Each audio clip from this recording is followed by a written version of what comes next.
أعوذ بالله السميع العليم من الشيطان الرجيم بسم الله الرحمن الرحيم السلام عليكم ورحمة الله وبركاته الحمد لله والصلاة والسلام على رسول الله وعلى آله وصحبه ومن والاه اللهم ربنا ظلمنا أنفسنا وإن لم تغفر لنا وترحمنا لنكونن من الخاسرين اللهم اختم لنا بحسن الخاتمة ولا تختم علينا يا الله بسوء الخاتمة.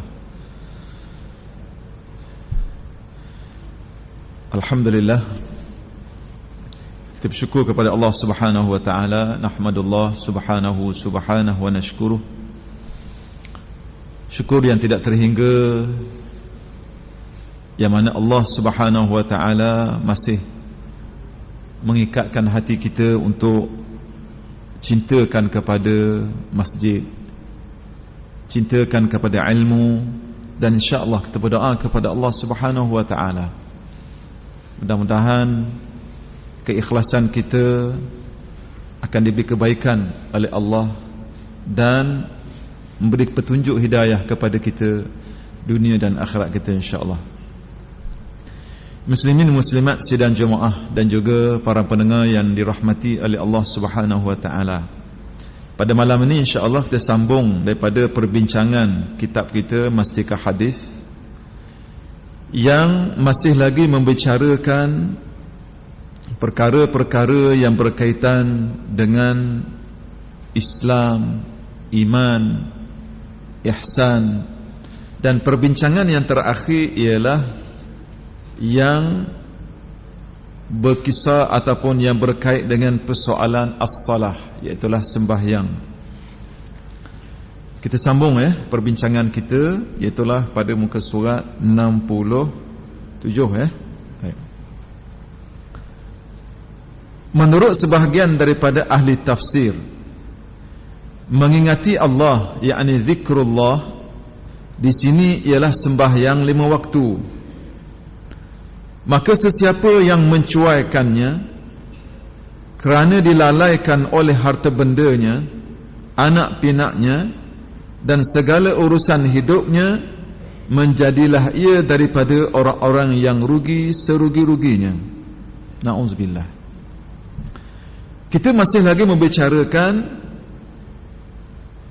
ayat Al-Quran yang dibawa oleh pengarang, iaitulah ayat yang ke-9 surah Al-Munafiqun, yang mana Allah Subhanahu wa taala menceritakan sifat-sifat ataupun menceritakan kepada kita, khususnya kita orang yang beriman kepada Allah Subhanahu wa taala, supaya tidak dilalaikan diri kita ini daripada apa? An zikrillah, daripada ingat zikir kepada Allah disebabkan oleh amwal, harta benda, ataupun aulad, anak-anak.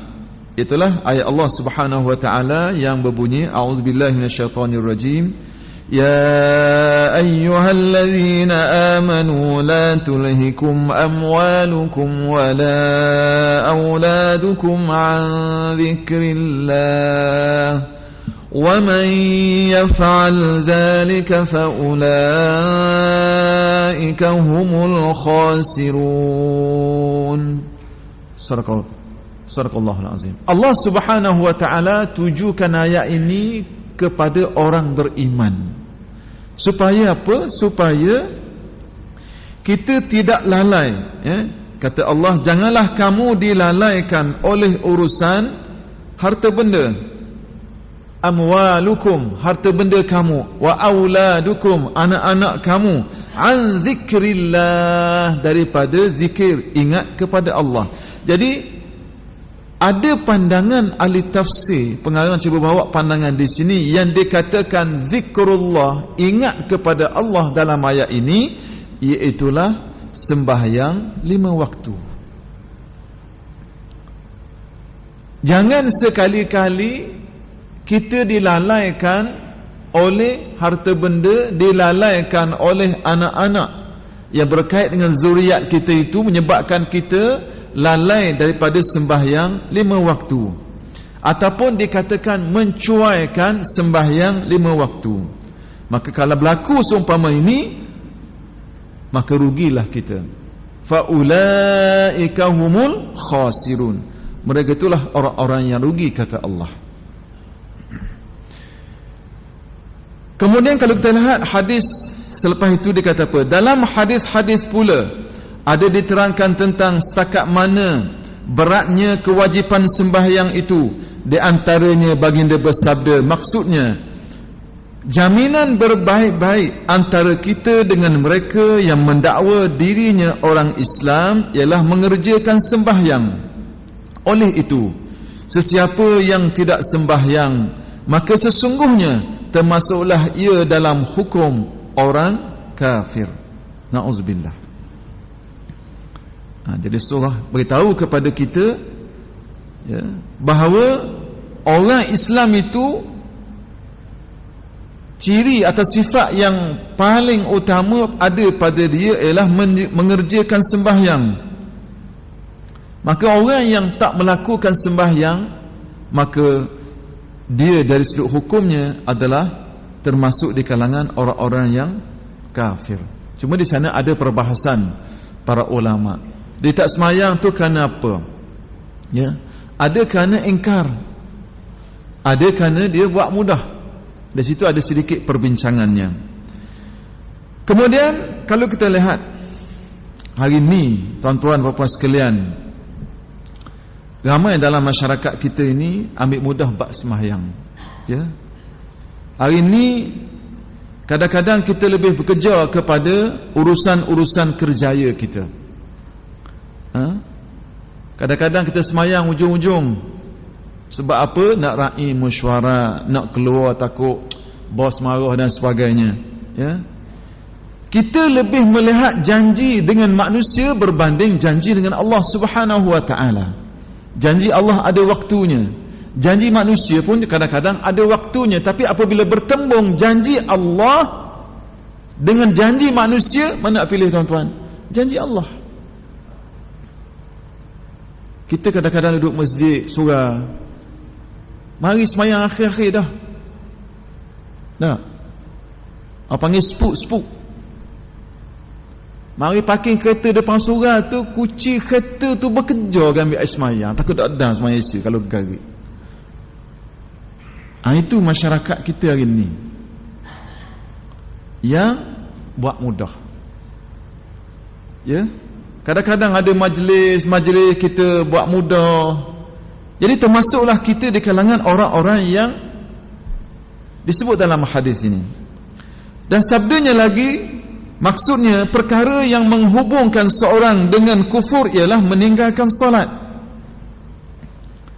Yang berkait dengan diri seseorang itu, mukmin dengan tidak mukmin, apa bezanya, apa sempadannya ialah as-salah. Ini Rasulullah sallallahu alaihi wasallam, ya.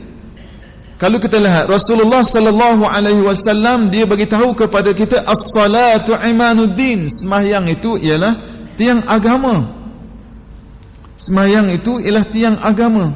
Dan sembahyang itulah antara amalan-amalan yang awal-awal akan dihitung. Hadis yang diriwayat oleh Imam An-Nasa'i dan juga At-Tirmizi, dia kata apa? Rasulullah sallallahu alaihi wasallam telah bersabda, inna awwala ma yuhasabu bihil 'abdu yaumal qiyamah min 'amalihi salatuhu fa in sahhat faqad aflah wa anjah wa in fasadat faqad khaba wa khasira. Atau kama qala sallallahu alaihi wasallam. Nabi kata apa? Yang pertama, awal benda-benda yang ataupun perkara yang pertama yang ditanya, yang dihitungkan terhadap seorang hamba, al-abdu, bagi seorang hamba pada hari kiamat adalah daripada amal perbuatannya adalah tentang solat. Ya. Apabila solatnya baik, kata Rasulullah, fa in sahhat, kalau semayang dia comel, sah, tak ada masalah, baik, diterima oleh Allah Subhanahu wa taala, faqad aflah wa anjaha, kata Rasulullah, maka dia kata dia beruntung dan berjaya. Dan tersebaliknya, wa in fasadat, kata Rasulullah sallallahu alaihi wasallam, tapi kalau sembahyang dia dak comel, buruk, maka faqad khaba wa khasira, maka dia akan kecewa dan juga dia kecewa dan rugi. Berlakulah kekecewaan dan kerugian. Jadi antara amal-amal yang paling banyak, yang pertama disoal di hadapan Allah Subhanahu wa taala di hari akhirat, bukan benda lain. Yang ditanya ialah sembahyang, haji, zakat, sedekah, jihad, duduk nombor lain, nombor 2, nombor 3, nombor 4. Tapi yang mula-mula sekali tanya ialah as-salah. Jadi sembahyang ni akan ditanya. Jadi sebab itulah Nabi kata kalau selesai bahagian sembahyang, hak lain mudah. Tapi kalau sakut bab sembahyang, letih, dia akan jadi rugi serugi-ruginya. Dan sabdanya lagi, sesiapa yang cuai sehingga ia terlepas daripada mengerjakan sembahyang asar pada waktunya, maka sesungguhnya telah binasalah amalnya. Ini ada hadis-hadis, antara hadis yang cerita tentang jaga sembahyang, dan antara yang ramai lalai ialah disebut dalam hadis ni ialah sembahyang asar. Ya. Dia mungkin banyak amal-amal yang kadang-kadang bertembung, yang meraihkan itu, raihkan ini, kadang-kadang lupa. Ya. Baik. Dan sabdanya lagi, maksudnya sesiapa yang meninggalkan sembahyang dengan sengaja, muta'ammidan, maknanya dengan sengaja, ya, maka sesungguhnya terlepaslah ia daripada jaminan Allah menyelamatkannya. Orang yang tinggal sembahyang secara sengaja, maka dia terlepas daripada mendapat jaminan daripada Allah. Allah Ta'ala ada cara ke dia, lock. Tak ada kebaikan, tak ada rahmat di sisi Allah. Jadi penting bagi kita ialah kita tengok balik. Sebab tu saya sentiasa ulang, saya sentiasa beritahu, bila kita baca hadis, bila kita dengar syarah tentang perkara-perkara berkait dengan soal ibadat kita ini, kita nak hadis tu, ayat-ayat tu tuju ke kita dulu sebagai muhasabah. Jangan tengok orang lain. Ya.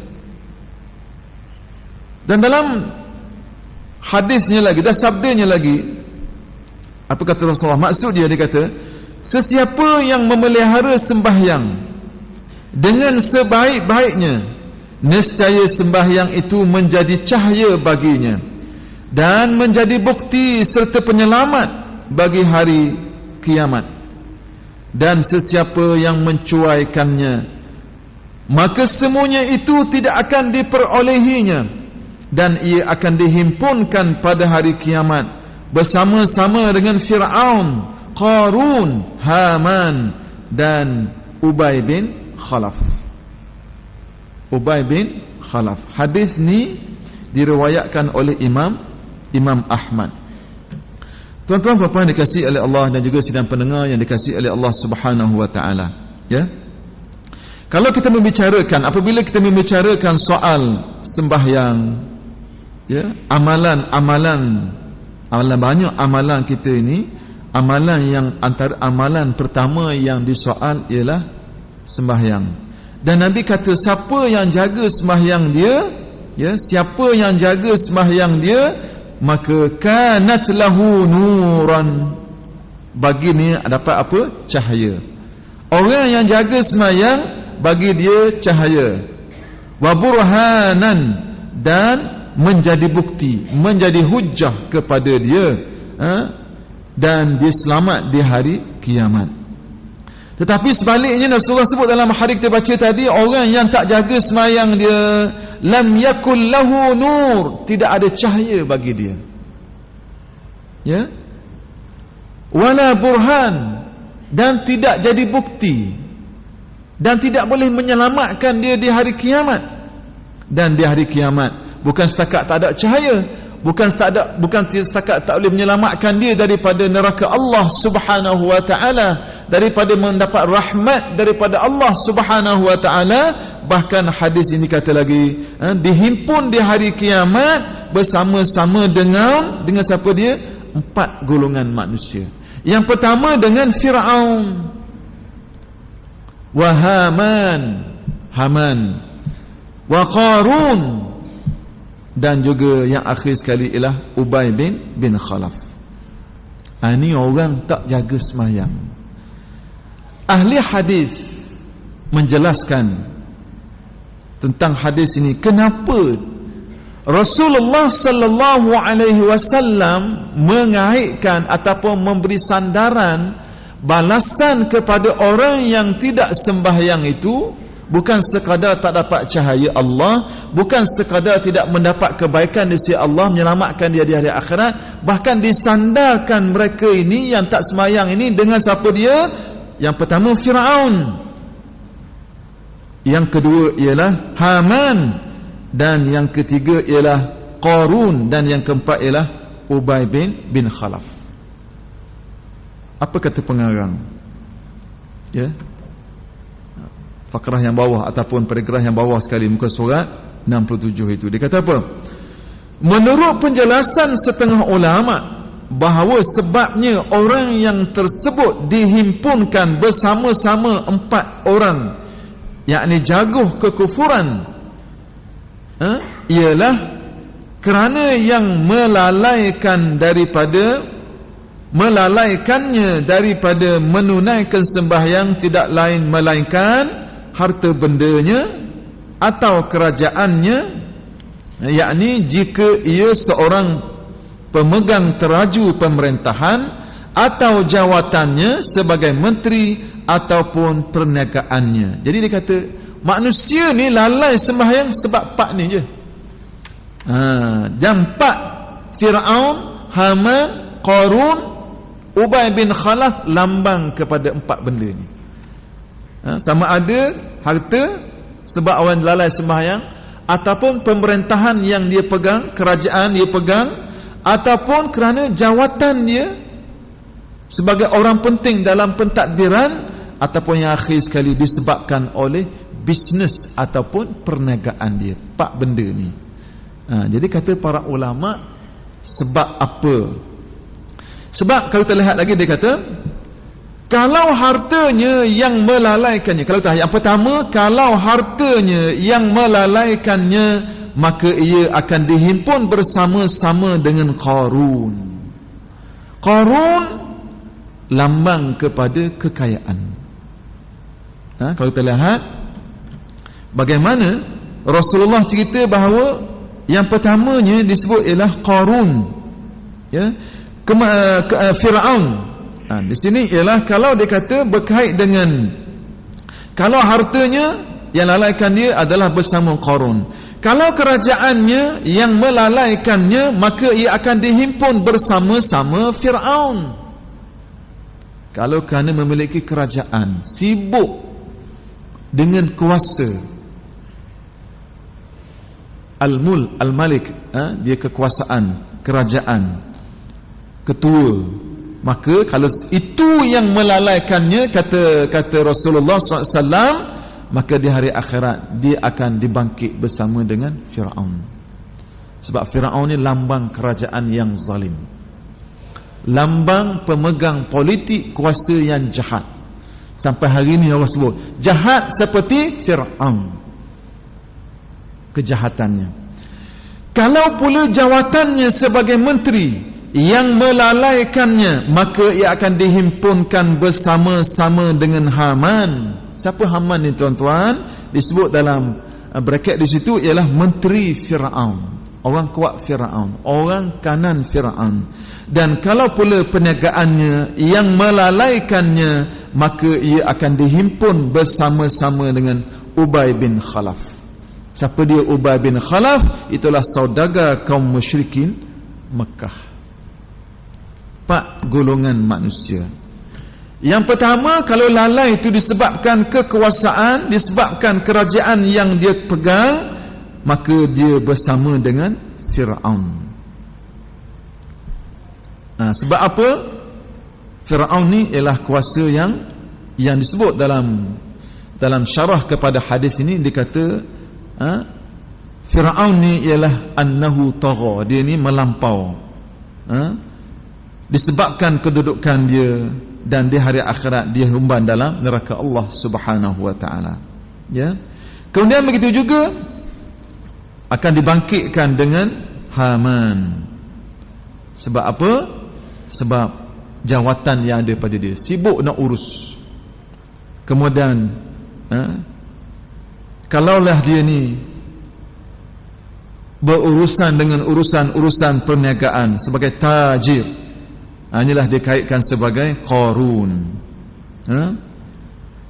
daripada kaum Bani Israel. Dalam Quran sendiri menyebut inna Qarun kana min qaumi Musa, inna Qarun kana min qaumi Musa fabagha alaihim, kata Allah, sesungguhnya Qarun kana min qaumi Musa, daripada golongan kaum Musa, fabagha alaihim, dan dia melampau batas ke atas mereka. Makna Qarun ini orang kaya yang telah dibalas oleh Allah tenggelam. Kalau tuan-tuan pergi ke Mesir, ada satu tempat jadi tasik. Kalau ikut sejarah dia, itulah tenggelamnya Qarun bersama harta. Jauh punya luah tasik tu, laut mata mandang tak nampak. Qarun di Mesir. Ya. Kemudian disebut lagi, yang terakhir ialah kalau dia lalai sembahyang itu disebabkan bisnesnya, disebabkan urusan jual belinya. Kalau dulu disebut dalam kitab-kitab disebut sebagai apa? Dia daftar sibuk dengan urusan, tulis pelanggan dia. Maka dia kata orang yang sibuk dengan muamalat perniagaan ini, maka dia akan dilalaikan dengan sembahyang, atau disebabkan harta tadi sembahyang jadi lalai, maka di hari akhirat dia akan dibangkitkan dengan Ubay bin Khalaf. Siapa dia Ubay bin Khalaf ini? Iaitulah seorang hartawan musyrik Mekah.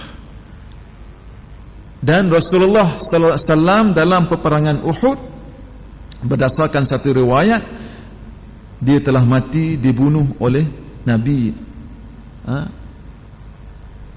Allah, ataupun disebut sebagai Nabi kita Muhammad sallallahu alaihi wasallam. Rasulullah sendiri masa perang Uhud bunuh oleh tangan Nabi sendiri, bunuh Ubay bin Khalaf yang kufur, yang syirik kepada Allah Subhanahu wa taala. Jadi hadis ini yang diriwayatkan oleh Imam Ahmad menjelaskan pada kita bahawa kalaulah orang tinggal sembahyang, maka di hari akhirat dia akan dihimpun bersama 4 golongannya.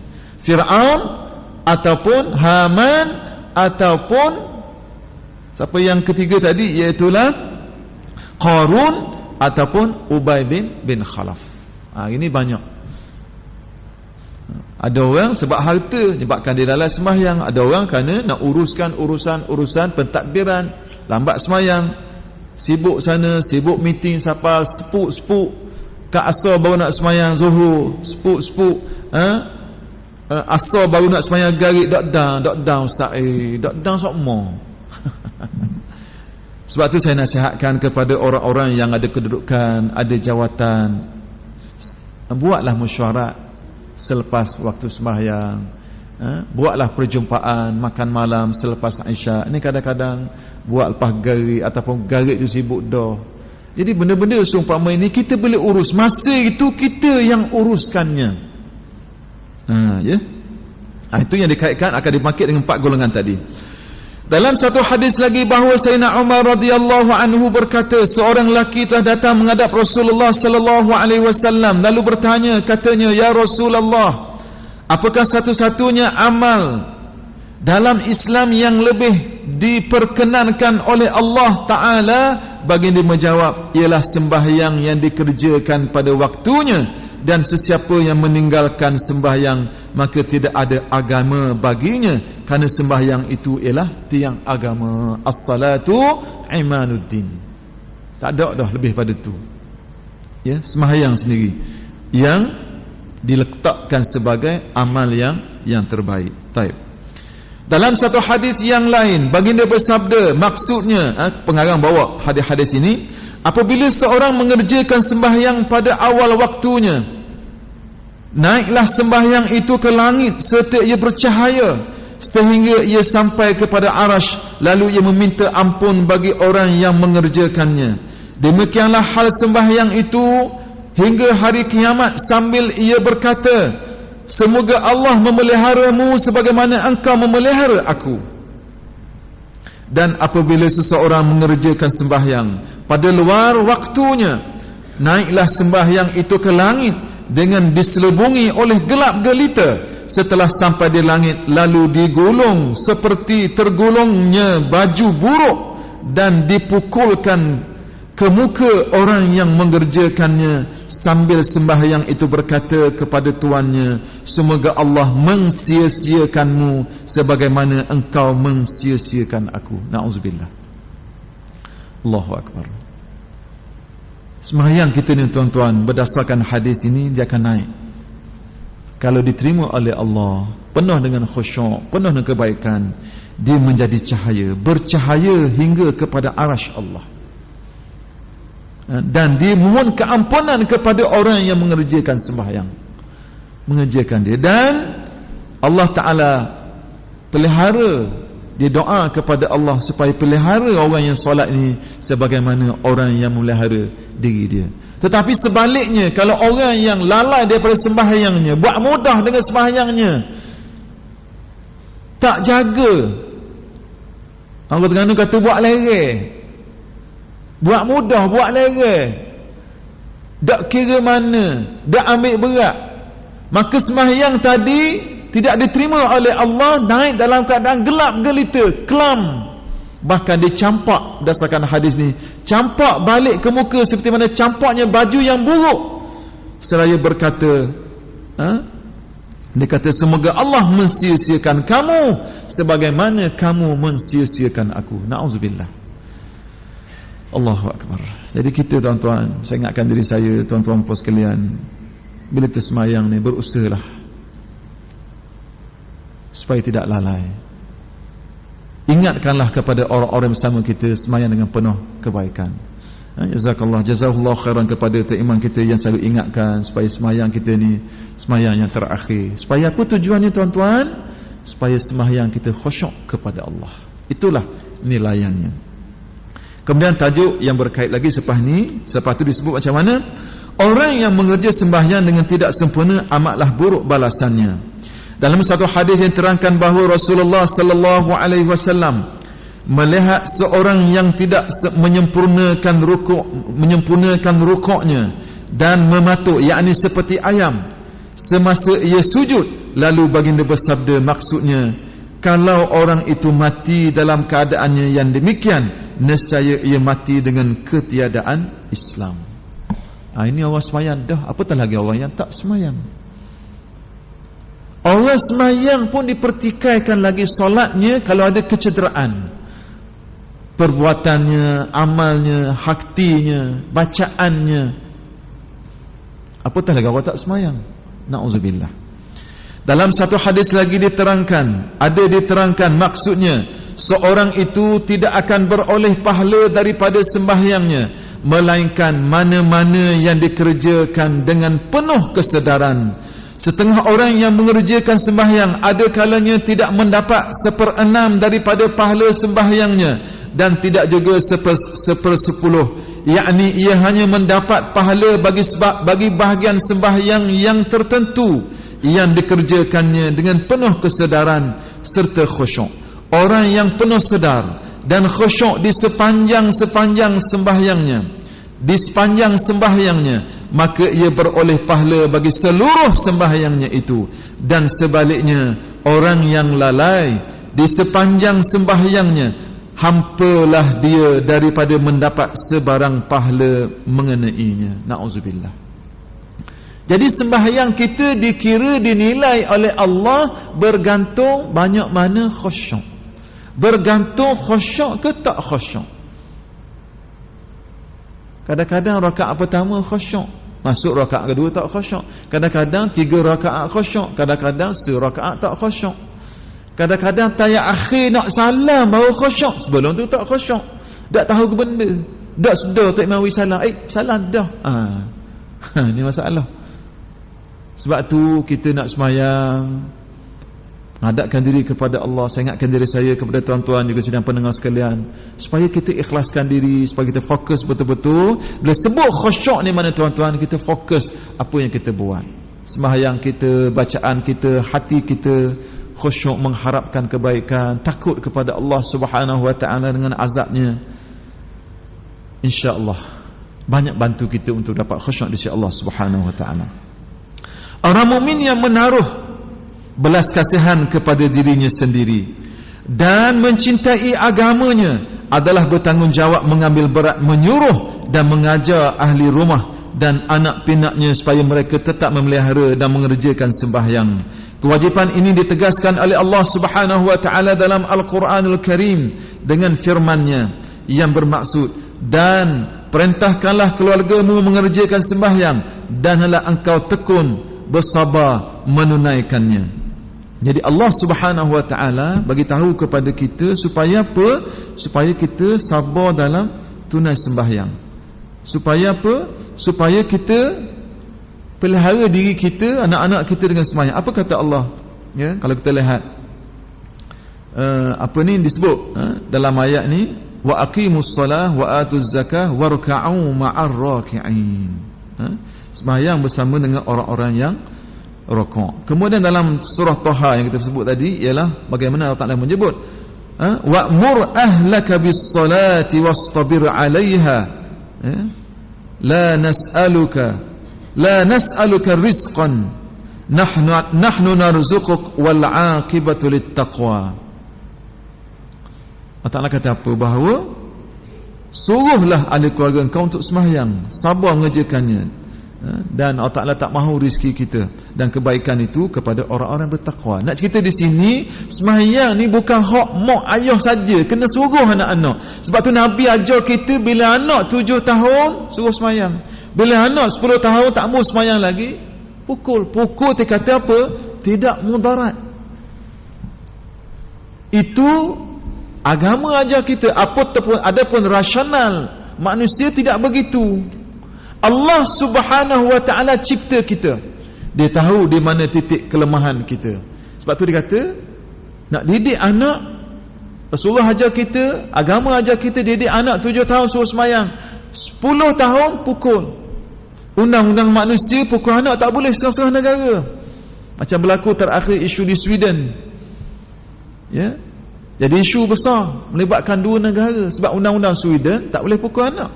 Sedangkan pegawai imigrasi, pegawai di kedutaan tadi dipukul anak dia sebab apa? Sebab anak tak sembahyang. Ini maknanya negara sekular tidak melihat itu kebaikan untuk dalam hidup seseorang Muslim. Tapi dia undang-undang sekular, itulah cara fikirnya. Tapi kita mengajar, Islam ajar kita, Rasulullah ajar kita, budak kalau tak sembahyang, pukul. Yang pertama suruh dulu. 10 tahun pukul yang tidak mudarat, bukan mencederakan. Pukul tidak mudarat, bukan pukul atas kepala, bukan pukul atas telinga, bukan pukul atas mata, bukan atas tekak. Tempat-tempat tidak mudarat, atas paha ke, atas belakang ke, kat punggung ke, yang tidak tepat, yang tidak menjadi mudarat. Kemudian ya, kalau kita lihat lagi dalam firman-Nya lagi, maksudnya wahai orang-orang beriman, peliharalah diri kamu dan keluarga kamu daripada neraka yang bahan bakarnya manusia dan juga batu, yakni berhala. Ialah surah At-Tahrim ayat yang ke-6. Apa kata Allah? Ya ayyuhallazina amanu qu anfusakum wa ahlikum nara waquduha an-nas wal hijarah. Wahai orang beriman, pelihara diri kamu, keluarga kamu daripada neraka. Dan antara punca umat masuk neraka, manusia masuk neraka, ialah kerana apa? Tak sembahyang. Jadi kita sebagai seorang ayah, kita sebagai seorang ibu, kita sebagai ketua keluarga, didik anak-anak supaya diri sembahyang. Supaya apa? Supaya tak masuk neraka Allah Subhanahu wa taala.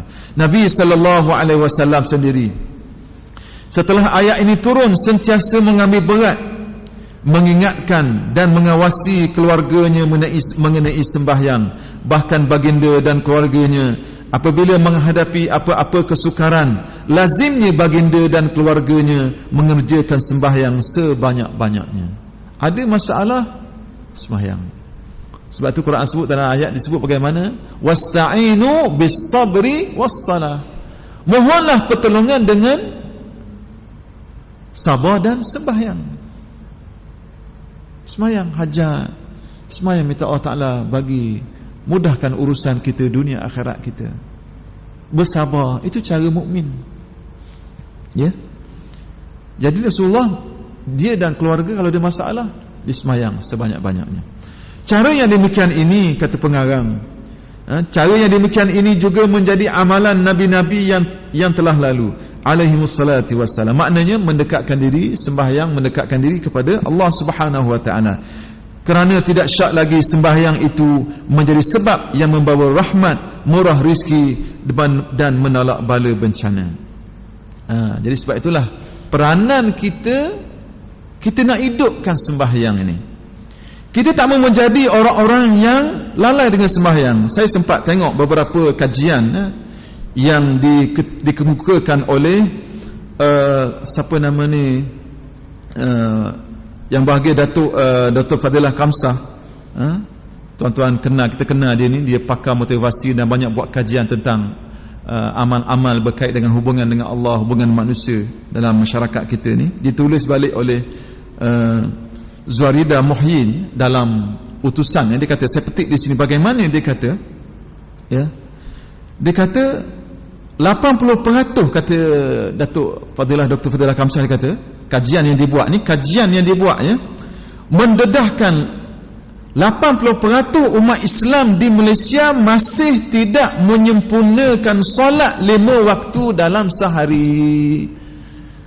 Itu kajian yang dibuat. Macam mana dia tahu ni tuan-tuan sekalian? Daripada kursus-kursus yang dia anjur, kursus-kursus motivasi ibu bapa, parenting dan sebagainya, dia dapat ini kajian yang hasilnya 80% orang Islam di Malaysia tak sempurna sembahyang 5 waktu. Allahu Akbar. Ini kajian yang dibuat, bukan cakap kosong. Ya, daripada ceramah dia, motivasi yang dia buat. Kena disebut apa lagi? Mereka boleh berada di padang bona lebih daripada 1 jam. Peniaga pasar malam kalau sibuk melayan pelanggan hingga terlupa menunaikan solat, biarpun hanya mengambil masa 15 atau 20 minit. Masa ambil sembahyang lah maksudnya. Malah ada dia kata yang sanggup buang masa di pusat beli belah, pusat karaoke, menyaksikan konsert, menonton perlawanan bola sepak, terlibat dengan lomba motor haram selama berjam-jam, tetapi mengabaikan taklif agama yang mengambil masa pendek. Masih dia cerita benda ni dalam ceramah dia, berdasarkan tulisan ini, dia sebab dan teresak-esak menangis. Ini bahana yang berlaku dalam masyarakat kita. Dan disebut lagi, dia kata sekitar 17 hingga 20% yang menunaikan salat fardu cukup 5 waktu dalam sehari. Maknanya hak cukup, hak sembahyang tu hak cukup 5 waktu, 17-20%, sikit sangat. Tak sampai separuh orang Islam, tak sampai suku orang Islam. Dan disebut lagi lebih menyedihkan, senario berlaku di kalangan pelajar sekolah menengah, iaitu hanya 15% saja mengaku sembahyang 5 kali sehari. Allahu Akbar. Siapa ni tuan-tuan? Anak-anak orang Islam. Jadi kita tak pelik perangai yang macam-macam hari ni. Sebab apa? Sembahyang tak jaga. Sebab tu kunci dia, sama ada kita mak ayah, sama ada kita cikgu, kita guru, kita ketua masyarakat, kita diberi amanah memimpin dan sebagainya, jaga sembahyang bang orang bawah kita, insya-Allah beres hak lain, insya-Allah. Dan kalau 20% dok sembahyang bang, yang hanya sembahyang bang, 80% dok sembahyang bang, berdasarkan kajian beliau, macam-macam laku, menipunya, rasuahnya, tipunya, tidak amanahnya. Sebab apa? Kalau dia tidak ada amanah dengan Allah Subhanahu wa taala, macam mana nak amanah dengan manusia? Lahirlah warga negara yang korupsi, warga negara yang korupsi, warga negara yang tidak ada jati diri. Ini kunci dia. Sebab tu dia kata orang yang sembahyang qad aflaha wa anja, kata Rasulullah, atau kama qala, dia berjaya dan beruntung. Sebab tu Tok Bilal bang sokmo 5 waktu, hayya 'alal falah, mari cari kejayaan. Bila dak mari sembahyang bang, tak ada kejayaan. Jadi kembalilah kepada sembahyang. Kembalilah kepada sembahyang. Sebab itulah kita ni, kalau kita ni orang yang ada tanggungjawab, kita sebagai mak ayah, kita sebagai ketua jabatan di pejabat-pejabat swasta dan kerajaan, kita diberi amanah untuk memimpin dan sebagainya, pastikan dulu diri kita, anak buah kita sembahyang bang. Saya yakin kalau ketua-tua, kalau kita semua ni, kalau mak ayah kita ni jaga sembahyang bang, anak-anak akan ikut, orang bawah akan ikut. Tapi kalau ketua sendiri buat dak erti, surah pun tak pernah tubik kecuali mari surah zaman Mauluk je, Allahu Akbar. Mana sepu je mari surah, tak kenal, takut nak sembahyang bang, takut nak tubik kalau dia majlis-majlis rasmi yang kadang-kadang lebih meraihkan manusia berbanding Allah Subhanahu wa taala. Ini kita bimbang, dia akan merosakkan diri kita, keluarga kita, masyarakat kita. Kadang-kadang kita sedih juga, kadang-kadang duduk dalam majlis berjam-jam, nak sembahyang bang tak boleh. Sebab apa? Ada orang mari, ada tetamu dan sebagainya. Kabarlah dia nak sembahyang, minta izin.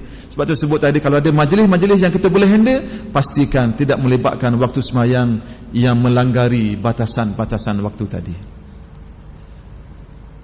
Jadi kita hanya berusaha, kita berusaha mencarakkan diri kita, keluarga kita, anak-anak kita, orang-orang yang berada di bawah kita, supaya apa? Supaya kita menjadi manusia yang soleh. Sebab itulah banyak ayat cerita kepada kita orang yang beruntung dunia dan akhirat dia, kebaikan, rahmat isi Allah apabila dia jaga sembahyang. As-salatu imaduddin, sembahyang itu adalah tiang agama. Tuan-tuan puan-puan dikasihi oleh Allah Subhanahu wa taala, ya, Rasulullah kata apa? Kenapa kita sebut sangat sembahyang ni, ya? Sebab Rasulullah kata apa? Man taraka as-salatu muta'ammidan faqad kafar jiharan, rawahu Ahmad. Rasulullah kata apa? Sesiapa yang taraka as-salah, dia tinggalkan sembahyang muta'ammidan, secara sengaja, faqad kafara, sesungguhnya kufur, kafir secara jelas. Ini yang kita kena peringatkan. Dan Nabi sebut, ajar kepada kita, murru sibyanakum bis-salah idza balaghu sab'an wadribuhum 'alayha idza balaghu 'ashra wa farriqu bainahum fil madaji', rawahu Abu Dawud. Rasul kata apa? Suruhlah anak kamu bila sembahyang ini bila berumur 7 tahun, dan pukullah, wadribuhum, kata Rasulullah, pukullah anak-anak ini jika mereka sudah berumur 10 tahun, iaitulah tak nak sembahyang bang lagi. Dan wafarriquhum, pisahkan tempat tidur mereka antara lelaki dan perempuan bila berumur balaghu 10 tahun. 7 tahun suruh sembahyang start. Kalau boleh belum pada tu ajar dah. 10 tahun tak boleh lagi, godang yang tidak memudaratkan, godang ataupun pukul yang kita kata mendidik. Sebab itulah kalau tuan-tuan nak pukul itu betul-betul bismillah mulai, ya Allah aku nak didik anakku, ya Allah. Biar anak dengar bahawa dia tahu ayah dia didik dia, mak didik dia, nak didik jadi orang yang soleh. Biar dia tahu. Itu amal-amal yang saya sendiri pernah buat. Bila kita angkat rotan itu, ya Allah, bismillahirrahmanirrahim, ya Allah aku nak pukul anak aku ni, aku nak didik dia menjadi manusia yang soleh kepada Allah. Pukul dia pang. Mendidik, bukan nak dera dia. Bukanlah pukul dak sedar diri. Siapa berpuluh-puluh kali dah. Buat budak ni akak rotan lari dah. Betul tak? Sebab tu sunat kita gantung rotan dinding. Berdasarkan hadis Nabi sallallahu alaihi wasallam, dituntut. Sebab sebagai satu amaran kalau buat maksiat. Jadi Nabi kata 10 tahun pukul. Kemudian bila lepas 10 tahun juga, wa farriquhum bainahum fil madaji', pisah tempat tidur. Laki pun tak tidur bolok dah. Hak lelaki bilik lain, hak puan bilik lain. Jangan bolong sebilik. Ya. Alhamdulillah hari ni kerajaan dah buat satu polisi yang terakhir, mana-mana rumah nak dibina paling kurang ada 3 bilik. Mak ayah sebilik, laki sebilik, puan sebilik anak-anak. Jadi tak macam dulu 2 bilik ya, seorang flat di Kuala Lumpur. Hara habis. Bolong. Tuan-tuan puan dikasihi oleh Allah Subhanahu wa taala. Ya. Kita melihat bagaimana Nabi ajar juga kepada kita ni antara ada adab ya. Ya, bila dia kata nak mari sembahyang, idza nudiya bis salati, apabila kamu nak sembahyang, dia kata ada azan seruan untuk sembahyang, fa'tuha wa antum tamshuna wa alaikum bis sakinah, fama aradtum fasallu fama adraktum fasallu wa ma fatakum fa'atimu, rawahu Ahmad atau kama qala sallallahu. Apabila disuruh untuk sembahyang, maka datanglah dengan berjalan dengan tenang. Apa yang dapat kamu ikuti, sembahyanglah, kata Rasulullah, dan yang tertinggal cukupkan. Jadi ini adab kita sembahyang. Kadang-kadang tu imam sembahyang Allah, kita ni berudung lagi daripada bawah, gong anak nak letak surga. Wudu ke apa? Dah, itu tidak ada adab. Sembahyang. Mu jalan, Rasulullah kata apa? Sakinah, sembahyang dengan tenang. Setakat boleh, kemudian tak cukup tambah.